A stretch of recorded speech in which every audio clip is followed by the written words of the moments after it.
विद्यामृतम अश्नुते पाठ का चतुर्थ मंत्र देखते हैं। चौथे मंत्र में कहा गया है कि अनेज देकम मनस जवियो न एनत देवा आपनुवन पूर्वम अर्षत तद धावत है अन्यान अत्येति तिष्ठत तस्मिन अप मातृस्व दधाति।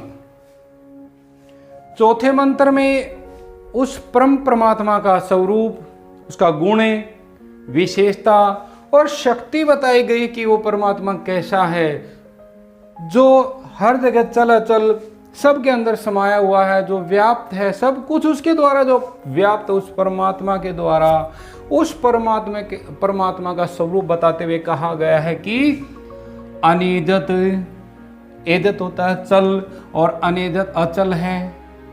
वो अचल है परमात्मा, एकम एक है, मन से जवीय, मन से भी तेज गति वाला है कि मन बड़ा चंचल होता है, बड़ी तेज गति होती है हमारे मन की, लेकिन वो परमात्मा, वो पर ब्रह्म परमात्मा उससे भी तेज गति वाला है। जहाँ तक हमारा मन नहीं पहुँच पाता वहाँ तक उससे भी तेज गति से वो परमात्मा पहुँच जाता है, क्योंकि हर जगह हर कण कण में वो विद्यमान है। न एनत देवा आपनुवन, कि देवा, देवता लोग, यहाँ देवता के दो अर्थ ले सकते हैं हम, ऋषि महर्षि देवता, और दूसरा लेंगे इंद्रियां, जैसे हमारी कर्मेंद्रियां, ज्ञानेंद्रियां, मन, बुद्धि आदि हैं, इनके द्वारा भी एनत, इसको ने नहीं आपनुवत प्राप्त कर सके हैं, कि देवता भी इसको प्राप्त नहीं कर पाए हैं, इंद्रियों के द्वारा भी वो प्राप्त नहीं हुआ है। पूर्वमर्शते, पहले हुआ, सबसे पहले ही विद्यमान है। ये जो जितनी भी सत्ता है, मन है, बुद्धि है, ज्ञानेंद्रियां, कर्मेंद्रियां हैं, इन सब से पहले इस सत्ता में उसकी सत्ता है, अर्थात सबसे पहले हुआ है। तद धावत है अन्यान अत्येति, कि वह धावत है दौड़ने वाले, कि दौड़ने वाले अन्यान दूसरे, उन दूसरों को अत्येति पार कर जाता है। तिष्ठत, एक जगह रहते हुए, स्थिर रहते हुए, कि वो परमात्मा, उसकी सत्ता इस प्रकार की है कि वो दूसरे दौड़ने वाले जो चंचल हैं, जैसे इंद्रियां हैं, बुद्धि है, मन है, ये बहुत तेज होते हैं, बहुत तेज दौड़ते हैं, वो उनको भी पार कर जाता है एक जगह स्थिर होते हुए भी। क्योंकि पहले कहा था ना, अचल है, एक जगह स्थिर है, हर कण कण में वो विद्यमान है, तो दूसरे दौड़ने वालों को पार कर जाता है। तस्मिन अपह, उसके द्वारा ही अपह जल, जल को, मातृस्वा हवा, वायु ददाती, धारण करती है, अर्थात उसकी शक्ति अपरंपार है, उसकी शक्ति के वशीभूति, उसकी शक्ति के कारण ही हवा जल को ग्रहण करती है। भाप का जो रूप होता है, शक्ति है कोई उसकी, उसी की वजह से है। तो उस परमात्मा का क्या स्वरूप, कैसा स्वरूप है? वो अनेज, अचल है, एक है, मन से भी तेज गति वाला है। उसके गुण और क्या क्या बताइए, गुण भी थे, और देवता लोग जिसको प्राप्त नहीं कर सकते, कर पाए हैं अभी।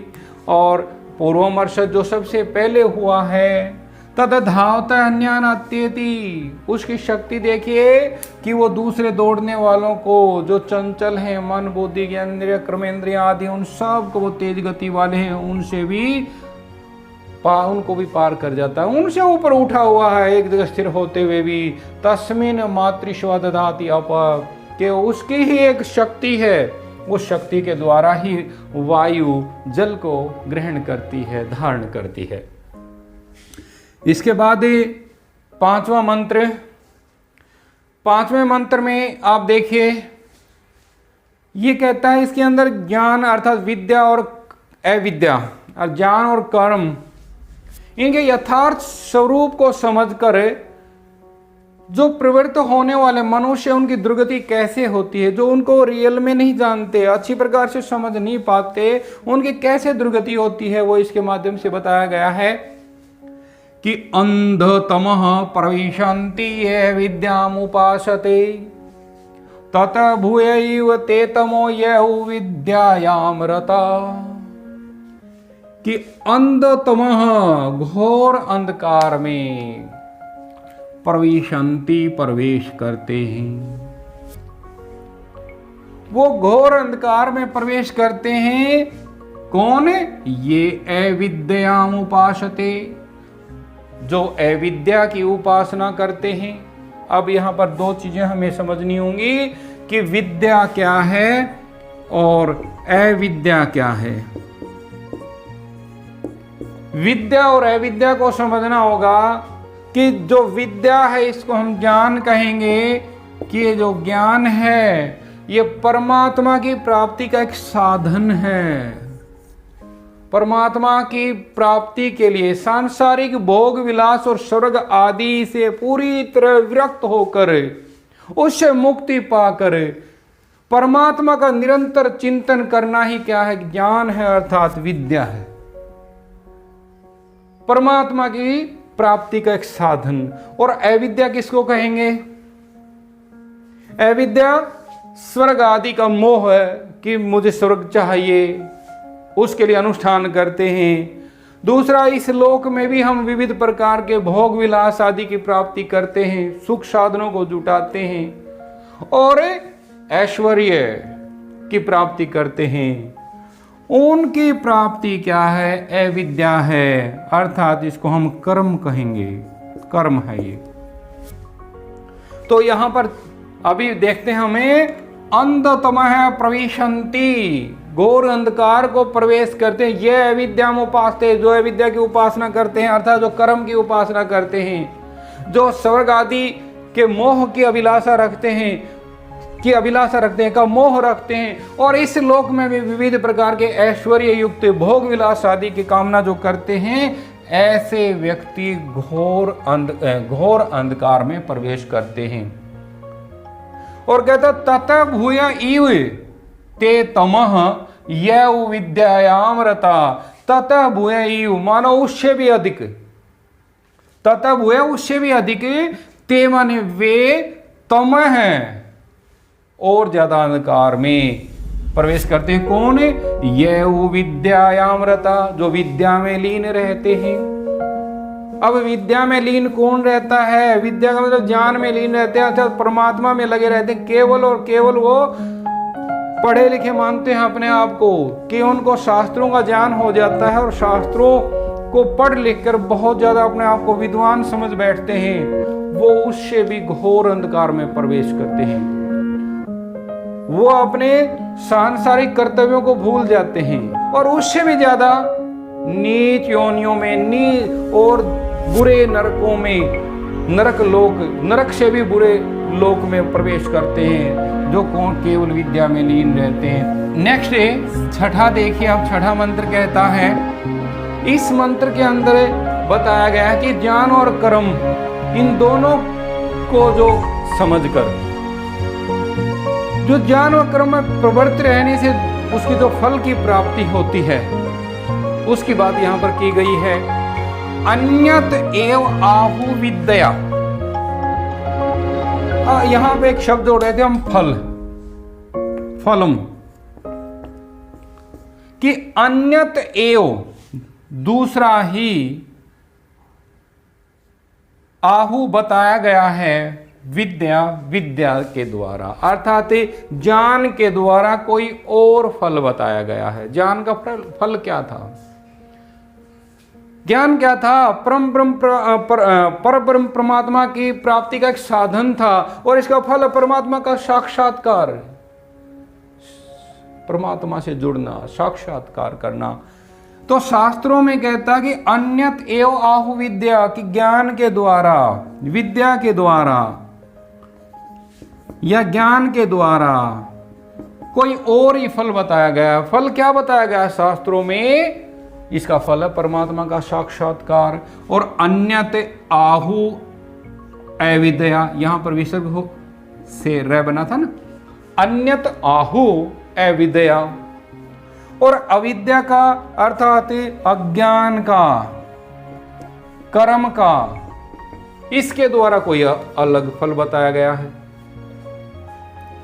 कि निस्वार्थ भाव से शास्त्रों में बताए गए मार्ग पर चलना, यही इसका फल था। इति शुश्रूम धीराणाम, ऐसा धीर पुरुषों से सुना है, ऋषि मुनियों से सुना है। ये न तद विचक्षिरे, ये जिन्होंने न हमें तत् उसे विचक्षिरे व्याख्या करके समझा है, विस्तार से जिन्होंने हमें समझा है, ऐसा हमने ऋषि मुनियों से सुना है। फिर से देखिए, अन्यद एव आहु विद्या, कि विद्या से अलग ही फल प्राप्ति होती है। शास्त्रों के मत में बता रहा है कि विद्या के द्वारा कोई अलग फल बताया गया। क्या फल बताया? कि परमात्मा का साक्षात्कार होता है। अन्यद आहु अविद्या, और अविद्या का अर्थात अज्ञान का, कर्म का अलग ही फल बताया। उसके फल की कामना से रही शास्त्रों में बताए गए, शास्त्रों में निस्वार्थ भाव से कर्म करना, ये बताया था। कहता इति शुश्रूम धीराणाम ये न तत् विचक्षिरे, इस प्रकार से हमने धीर पुरुषों से सुना है जिन्होंने न हमें तत् वह विचक्षिरे व्याख्या करके समझाया, विस्तार से जो समझाया है। नेक्स्ट 7वां और अंतिम मंत्र देखते हैं। अंतिम मंत्र में ज्ञान और कर्म, इन दोनों को एक साथ जानने से जीवन का वास्तविक और पूर्ण लक्ष्य प्राप्त हो जाता है।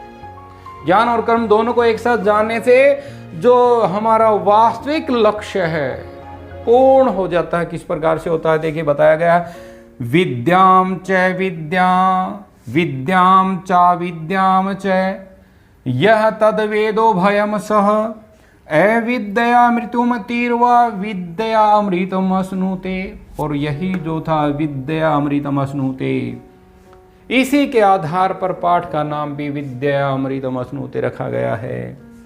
कहता विद्याम च अविद्याम च, विद्या को और अविद्या को, अर्थात ज्ञान को, विद्या का मतलब था ज्ञान और अविद्या का अर्थ था अज्ञान, कि ज्ञान को और अज्ञान को दोनों को, इसको कर्म भी कह सकते हैं, कि ज्ञान को और कर्म को, परमात्मा की प्राप्ति का साधन ज्ञान था और विषय भोगों में लग जाना अर्थात निस्वार्थ भाव से कर्म करना क्या था? अज्ञान अर्थात कर्म था। कि ज्ञान और कर्म इन दोनों को, विद्या और अविद्या इन दोनों को, चय बने और था यहाँ, यह है जो तद वेदो भयम, तद उसे वेद जान लेता है, उभयम दोनों को सह एक साथ है, कि जो ज्ञान और कर्म अर्थात विद्या और अविद्या इन दोनों को एक साथ जान लेता है। जो अपने परमात्मा की प्राप्ति में लीन तो रहता है, परमात्मा के का भजन करता, चिंतन करता, मनन तो करता है, और साथ साथ ही अपने नैतिक कर्तव्यों को भी समझता है, जो सांसारिक कर्तव्य हैं उनको भी समझता है। इन दोनों को जो व्यक्ति एक साथ करता है, दोनों को एक साथ वेद समझ लेता है, वो अविद्या, वो अज्ञान अर्थात वो कर्म के द्वारा इन सांसार स्वर्ग आदि अर्थात इस लोक में विविध भोग विलास की प्राप्ति के द्वारा क्या था? मृत्युम तीर्वा, मृत्यु को पार करके, इस सांसारिक जीवन को पार करके, विद्या ज्ञान के द्वारा अर्थात परमात्मा के चिंतन के द्वारा अमृतम अश्नुते, अमरत्व की प्राप्ति करता है। तो दोनों चीज एक साथ लेके चलनी पड़ेगी। केवल शास्त्रों में लगे रहना, केवल शास्त्रों को पढ़ते जाना भी नहीं, और केवल अपने जो सांसारिक कर्म है, भोग विलास है, उनमें पढ़ने से भी काम नहीं चलेगा। जो इन दोनों को एक साथ लेकर चलेगा, ज्ञान और कर्म को एक साथ लेकर चलेगा, वही कहता है कि अज्ञान के द्वारा अर्थात इन भोग विलास के द्वारा मृत्यु रूपी संसार को पार कर जाता है। विद्या के द्वारा अर्थात भगवान में लीन होकर परमात्मा का साक्षात्कार कर लेता है, अमरत्व को प्राप्त कर लेता है। तो आपने ये इस प्रकार से विद्यामृतम अश्नुते पाठ को देखा। इसमें परमात्मा का परम ब्रह्म की प्राप्ति का मार्ग बताया गया है कि इसके लिए ज्ञान और कर्म दोनों को एक साथ लेकर चलना पड़ेगा, दोनों में हमें प्रवृत्त होना पड़ेगा। तो आशा है आपको अच्छी तरह समझ में आ गया होगा। धन्यवाद।